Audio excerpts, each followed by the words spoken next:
إنه رحلتي كانت تمت لنا الحمد لله.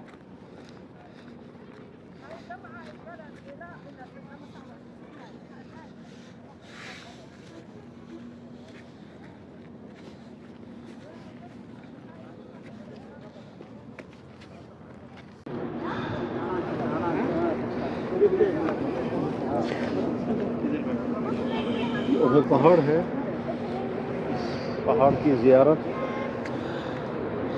کرنے کی وجہ کئی ہیں، ان میں سے ایک وجہ یہ ہے کہ اس پہاڑ کے متعلق اللہ کے نبی علیہ السلام نے فرمایا ھذا جبل یحبنا ونحبہ، یہ وہ پہاڑ ہے کہ ہم کو اس سے محبت ہے اور اس پہاڑ کو مجھ سے محبت ہے۔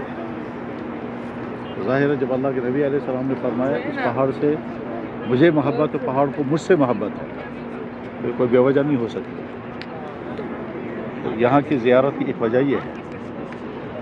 دوسری اس سے زیادہ بڑی و اہم وجہ جو ہے وہ یہ ہے کہ اسی پہاڑ کے دامن میں وہ مشہور ترین جنگ ہوئی ہے جس کو ہم کہتے ہیں جنگ احد، اور جس کے متعلق قرآن کریم کی آیتیں متعدد نازل ہوئی ہیں، جس میں اللہ تعالیٰ فرماتے ہیں ثم انزل علیکم من بعد الغم امنۃ نعاسا یغشی طائفۃ منکم، یا ولقد صدق اللہ۔ غرض یہ کہ متعدد آیتیں نازل ہوئی ہیں اس پہاڑ کے دامن میں، چونکہ وہ جنگ ہوئی ہے اور اس کا تعلق سیرت کے ساتھ بھی ہے، تفسیر کے ساتھ بھی ہے، اس لیے اہل علم کی ضرورت ہوتی ہے کہ وہ سمجھیں کہ وہ جنگ کیسے ہوئی ہے اور پھر واقعات کیا پیش آئے تھے۔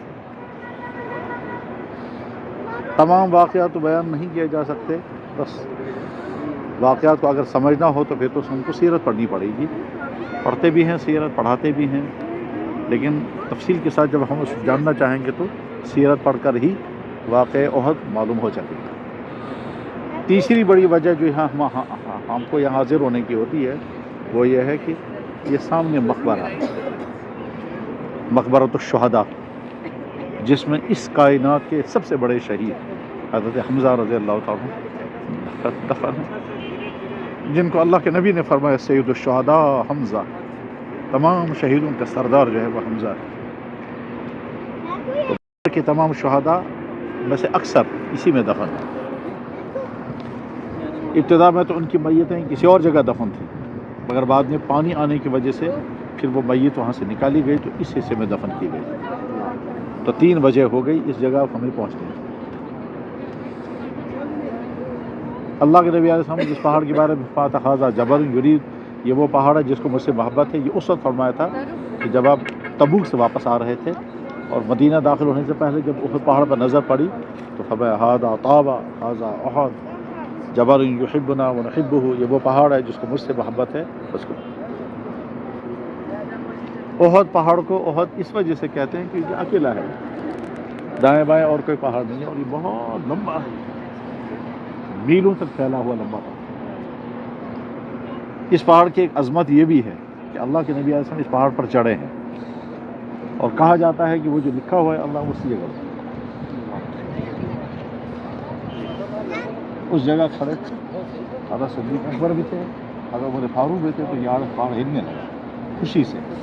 تو اس وقت اللہ کے نبی علیہ السلام نے لات مار کر کہا تھا رک جا، تیرے اوپر ایک شہید ہے، ایک نبی ہے، ایک صدیق ہے اور ایک شہید ہے، کہا جاتا ہے، واللہ عالم۔ لیکن بہرحال یہ بات تو طے ہے کہ پہاڑ پر اللہ کے نبی علیہ السلام چڑھے ہیں اور متعدد مرتبہ چڑھے۔ غزوہ احد پہ ہدف پیش آنے کا بہت اہم واقعہ جو ہے وہ پیش آیا، وہ یہ کہ مکے کے کافروں نے جب مدینہ طیبہ پر حملہ کرنے کا ارادہ کیا تو وہ جنگ ہوئی، جنگ بدر، اور وہ جنگ بدر مدینہ طیبہ سے تقریباً 200 کلومیٹر کے فاصلے پر ہوئی۔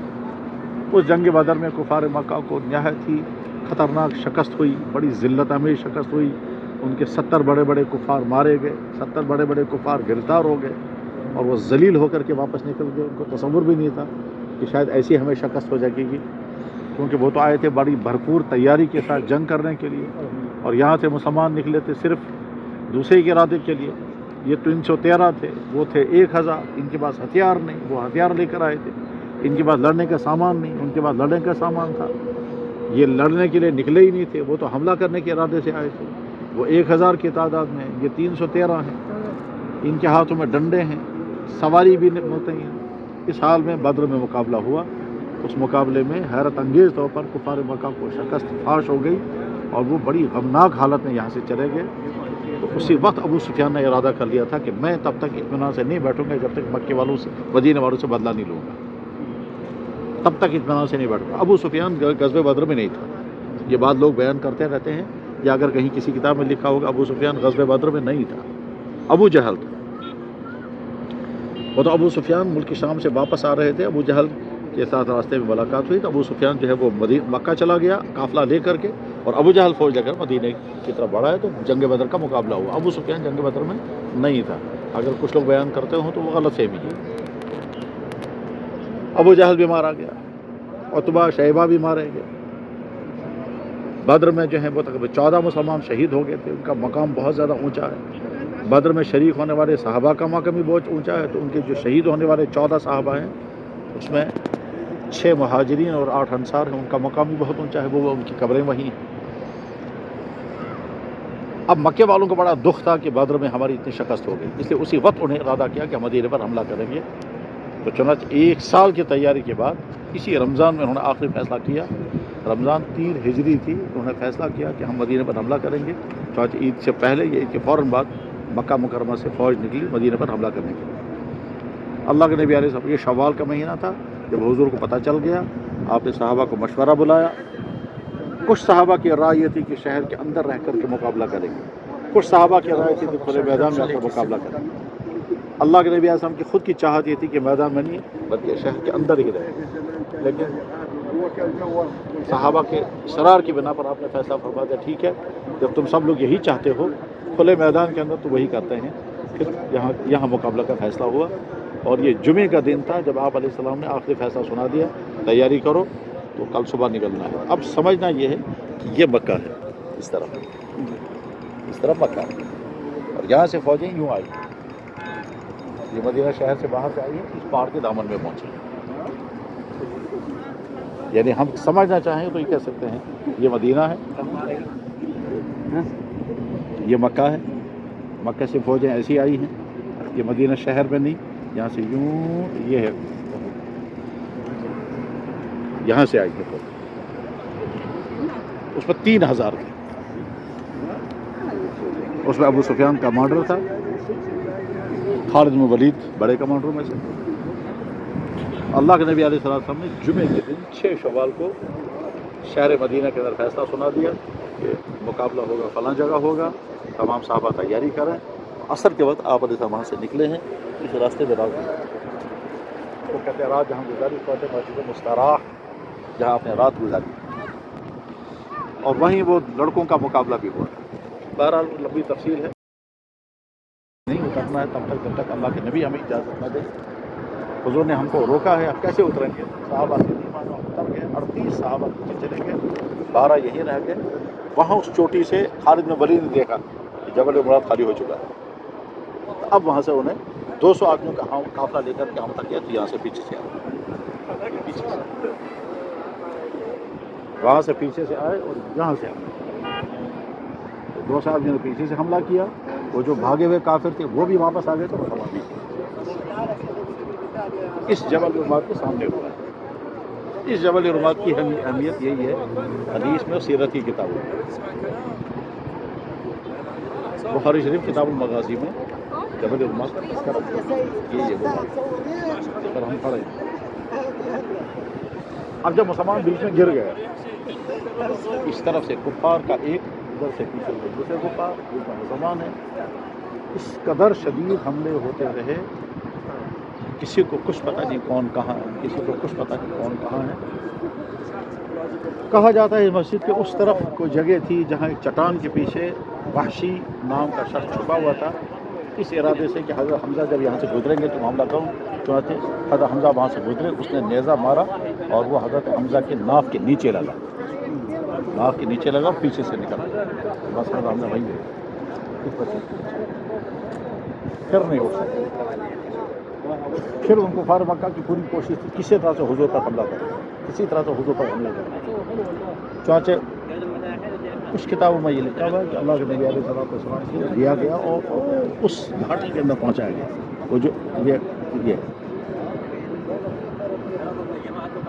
ہم وہاں گئے بھی ہیں, اندر گئے ہیں, اور بڑی حیرت انگیز بات یہ ہے کہ جب ہم لوگ وہاں گئے تو اس وقت بھی خوشبو آ رہی تھی, اور ایک مرتبہ نہیں کئی مرتبہ میں نے بھی دیکھی, امیر صاحب نے بھی, مولانا ارشد صاحب بھی ایک مرتبہ ساتھ تھے, وسیم صاحب آپ بھی.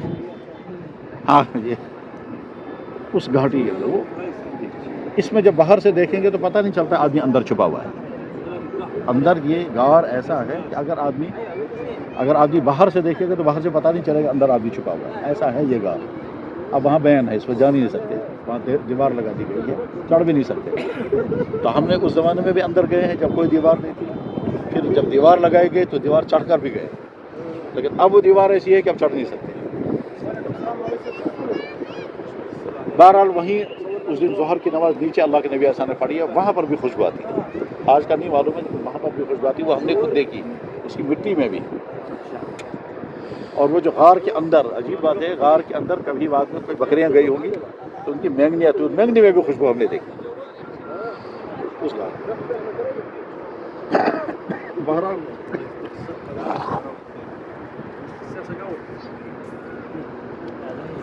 اسی پہاڑ کے دامن میں سعد بن وقاص کے بھائی تھے عتبہ.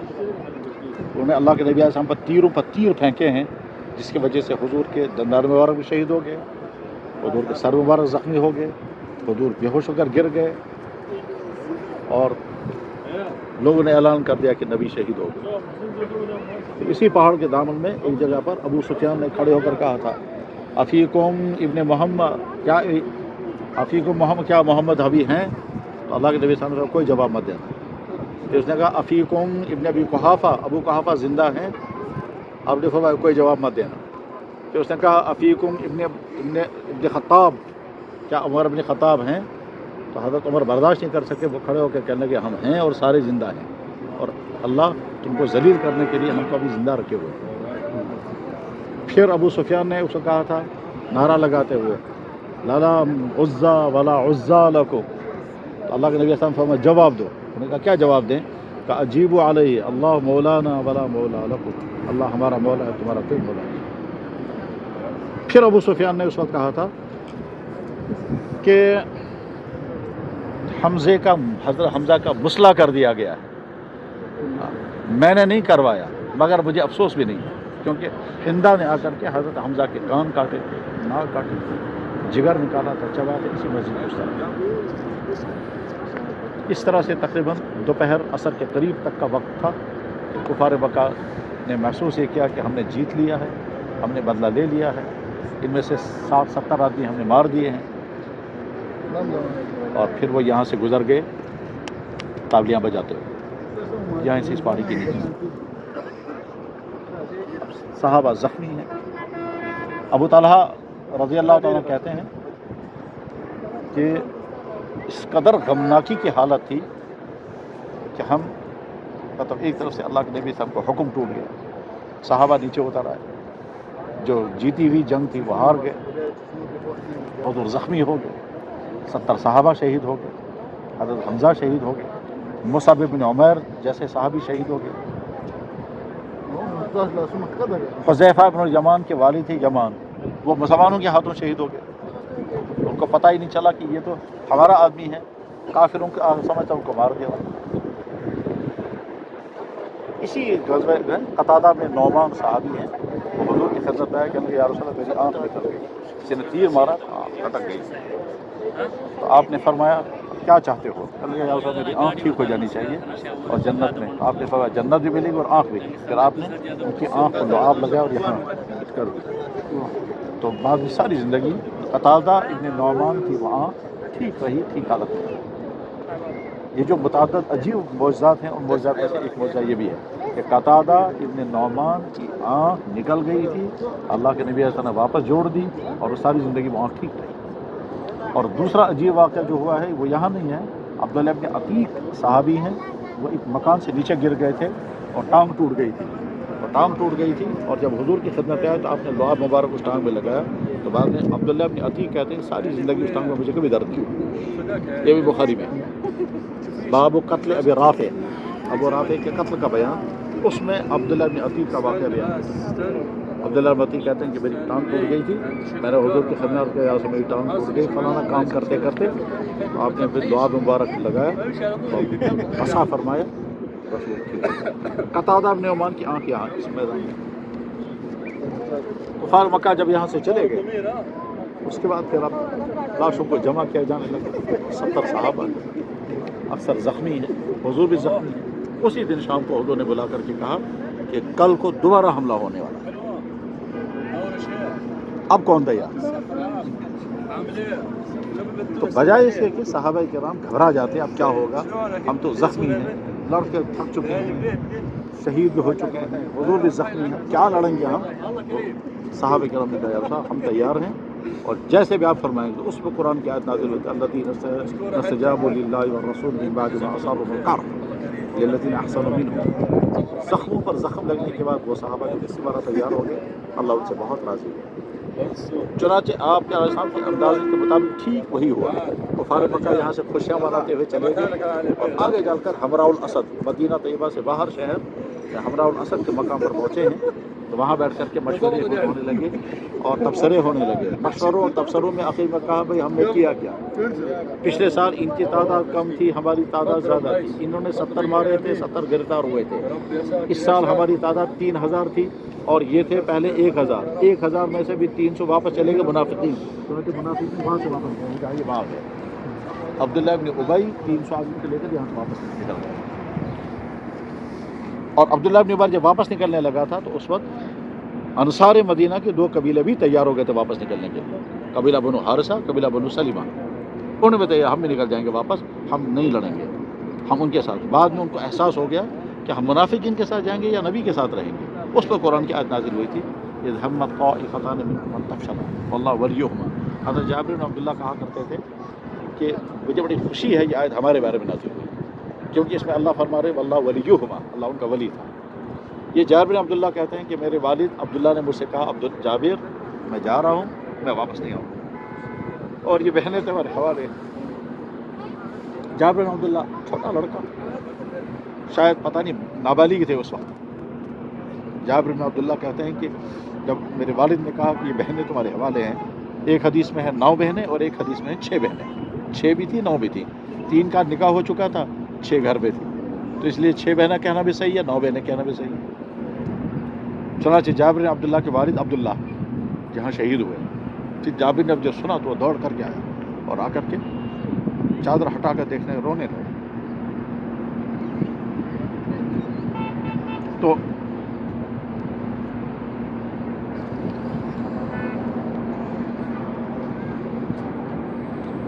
غرض یہ کہ کفار مکہ نے حمراء الاسد کے مقام پر دوبارہ میٹنگ کی کہ دیکھو یہ مدینے والے آج زخمی بھی ہارے ہوئے ہیں، ان کے نبی بھی زخمی ہیں، 70 آدمی ان کے مارے جا چکے ہیں، شہید ہو چکے ہیں، چلو دوبارہ حملہ کرتے ہیں، بہت آسان ہے آج حملہ کرنا. تو طے ہو گیا.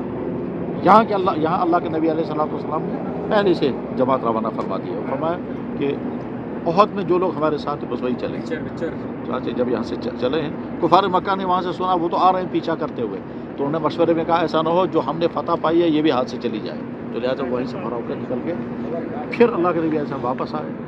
پھر وہ جو شہید تھے ان کو کفن کا انتظام.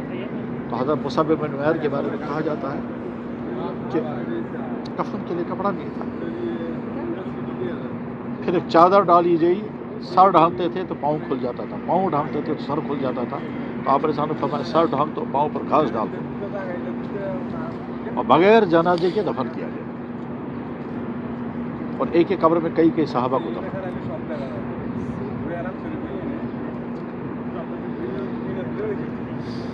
پھر مدینہ طیبہ میں جب اطلاع پہنچی شہر میں کہ یہ ہو گیا تو بہت سارے واقعہ پیش آئے. اسی میں حضرت حنظلہ کا واقعہ ہے جس کو غسل الملائکہ کہتے ہیں. وہ بھی صبح کو آئے تھے اس حال میں ان کو غسل جنابت تھا اور غسل کر نہیں سکتے تھے، تو پہنچ گئے یہاں شہید ہو گئے تھے. تو ان کے میت کو جب لایا گیا تو ان کے پانی کے قطرے گر رہے تھے، تو آپ نے فرمایا کہ وہ فرشتوں نے غسل کیا ہے. غسیل الملائکہ حنظلہ رضی اللہ تعالیٰ.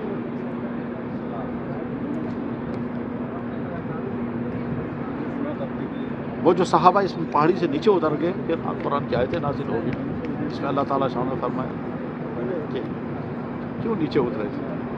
نبی تو تمہیں پکار رہے تھے نیچے مت اتر، کیوں نیچے اترے؟ استسعدون ولا تلبون والرسول فی اخراکم، تم پیچھے بھی مڑ کے دیکھ نہیں رہے تھے. اصابکم غم بغم لکی لا تحزنوا علی ما فاتکم ولا ما اصابکم واللہ خبیر بما تعملون. حضرت ابو طلحہ انصاری کہتے ہیں کہ جب یہ غم کی حالت ہم پر طاری ہوئی اسی وقت اللہ تعالیٰ شان کی طرف اچانک سکون آ گیا، سکینہ نازل ہوا، اور جنگ کے دوران میرے ہاتھ سے تلوار گر جاتی تھی. سکینہ، اور سکینہ کا مطلب ہوتا ہے کبھی کبھی دیکھا ہوگا کہ جہاں مسجد نبی میں بھی اکثر ہوتا ہے اچانک بہت تیز نیند چڑھ جاتی ہے، اتنی تیز نیند چڑھتی ہے کہ آدمی آنکھیں کھول نہیں پاتا، حالانکہ ابھی سو کے آئے ہوں گے پھر بھی اچانک نیند چڑھ جائے گی، یا کبھی جمعے کی خطبے کے دوران نیند چڑھ جاتی ہے. وہ سکینہ ہوتا ہے، وہ نیند نہیں ہوتی ہے. اس وقت آدمی سوچتا ہے بھائی جو ہی نماز پڑھ کے جاؤں گا تو میٹھی نیند سوؤں گا، لیکن جو ہی نماز ختم ہو جاتی ہے تو نیند ختم. بس اب نیند نہیں ہوتی، وہ سکینہ ہوتا ہے. تو وہی سکینہ نازل ہوا ہے صحابہ پر جنگ کے دوران. ثم انزل علیکم من بعد الغم امنۃ نعاسا یغشی طائفۃ منکم وطائفۃ قد اهمتهم انفسهم. بہرحال جنگ بہت ہو گئی، ہونے کے بعد پھر صحابہ کو دفن کیا گیا. اللہ کے نبی اعظم یاد ہے، بلکہ اللہ کے نبی اعظم اس مسجد کی اس طرف حضرت حمزہ کی لاش تھی، اور اس نے فرمایا تھا میں چاہتا تھا کہ حمزہ کی لاش ایسے ہی چھوڑ دوں، میں دفن بھی نہیں کروں گا تاکہ اللہ دیکھتے رہے میرے نبی کے چچا کا حال. مگر صفیہ برداشت نہیں کر سکے گی. صفیہ کا مطلب یعنی حضرت حمزہ کی بہن، حضور کی پھوپھی، وہ برداشت نہیں کر پائیں گی میرے بھائی کی لاش ایسی پڑی ہوئی ہے اور ایسی ہی پڑی رہے گی، میں دفن بھی نہیں کرتا، مگر وہ برداشت نہیں کرتے دفن. اللہ کے نبی علیہ السلام کو زندگی میں جو چند بہت بڑے بڑے غم ہوئے ہیں ان غموں میں سے ایک غم یہ بھی تھا. اس دنیا میں جتنے شہید ہیں ان شہیدوں کے سردار ہیں حضرت حمزہ، سید الشہداء حمزہ، جن کو اللہ کے نبی نے فرمایا. ان کا مقبرہ یہاں ہے. شہید اپنی قبر میں زندہ ہوتے ہیں اور ان کے زندہ ہونے کے تو ہزاروں واقعات ہیں، ہزاروں، کہ حضرت حمزہ نے یہ فرمایا، حضرت حمزہ نے یہ کہا، حضرت حمزہ نے فلاں کا یہ کہا. کسی کو ڈر لگ گیا کہ شاید اللہ کے نبی صاحب ہم سے ناراض ہیں، مشورہ دینے والوں نے کہا جاؤ حضرت حمزہ کی قبر پر جا کر کہو حضرت آپ اپنی بھتیجا کو سمجھائیں مجھ سے ناراض ہیں. کہ عجیب عجیب واقعات ہیں. بہرحال غزوہ احد کی تاریخ ہے. اس پہاڑ کی عظمتیں اور بھی ہیں اور برکتیں بھی بہت ہیں، اور جس پہاڑی پر ہم کھڑے ہیں اس پر صحابہ احد کے دوران تو اس پہاڑی پر اللہ کے نبی علیہ السلام کا چڑھنا ثابت نہیں، لیکن اس سے پہلے یا اس کے بعد آپ کا یہاں آنا بار بار ثابت ہے. پہاڑ پر چڑھنا بھی ثابت ہے. اور یہ جو سامنے سے یہ کھلا میدان ہے اس کو وادی کنات کہتے ہیں. وادی کنات سیرت کی کتاب میں تذکرہ آئے گا. ابھی جو ہم نے کل کتاب دیکھی تھی اس میں وادی کنات آئے گا. یہ وہ وادی، یہ پانی جا رہا ہے، یہ پانی، یہ اس زمانے میں بھی اسی طرح سے پانی اس میں سے نکلتا ہے.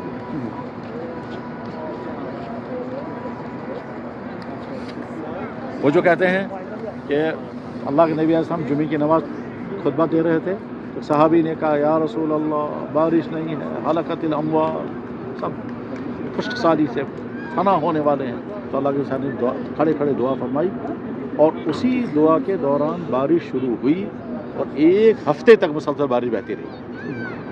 تو اگلے جمعے کو پھر وہ صحابی کھڑے ہو گئے، کہنے لگے یا رسول اللہ صاحب ڈوبنے والے ہیں، سیلاب آ گیا. آپ نے فرمایا یا اللہ حوالینا ولا علینا، یا اللہ دائیں بائیں بارش برسائیے، ہم پر نہیں. جمعے کے بعد نکلے تو مدینہ چمک رہا تھا بالکل، کیونکہ ایک ہفتے تک بارش ہوئی تھی، سارا گرد و غبار صاف ہو چکا تھا. پھر ہے کہ وادی کنات ایک مہینے تک پانی بہتا رہا. وہ یہ وادی یہ بخاری میں وادی کنات ایک مہینے تک پانی بہتا رہا. کہتا ہے اس کا ایک حد جو ہے وہ مکہ مکرمہ طائف تک پہنچ جاتا ہے.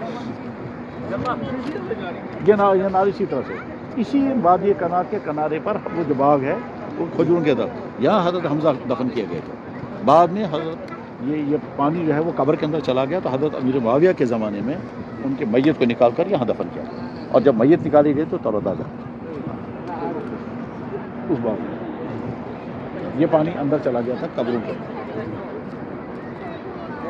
اب وہاں چلیں گے، وہاں فاتحہ پڑھیں گے، تب تک پڑھتے رہیں. یاسین شریف وہاں تک پوری ہو جائے گی.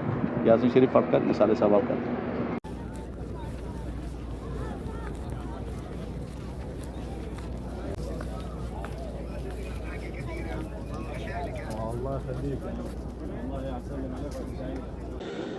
ويرفع الله درجاتكم يا حمزة إنك سيد الشهداء فقد قال الله تبارك وتعالى ولا تقولوا لمن يقتل في سبيل الله أموات بل أحياء فإنك من الأحياء بل أنت سيد الشهداء وسيد الأحياء بعد الموت.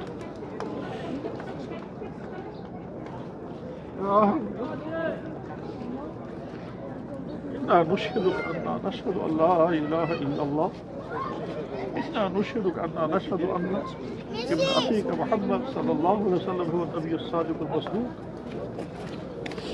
خاتم النبيين ورحمة للعالمين شفيع المذنبين سيد الأولين والآخرين صاحب القرآن وصاحب المقام المحمود.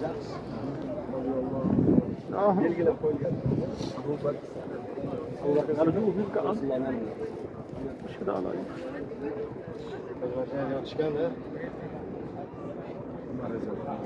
جزاك الله وأنت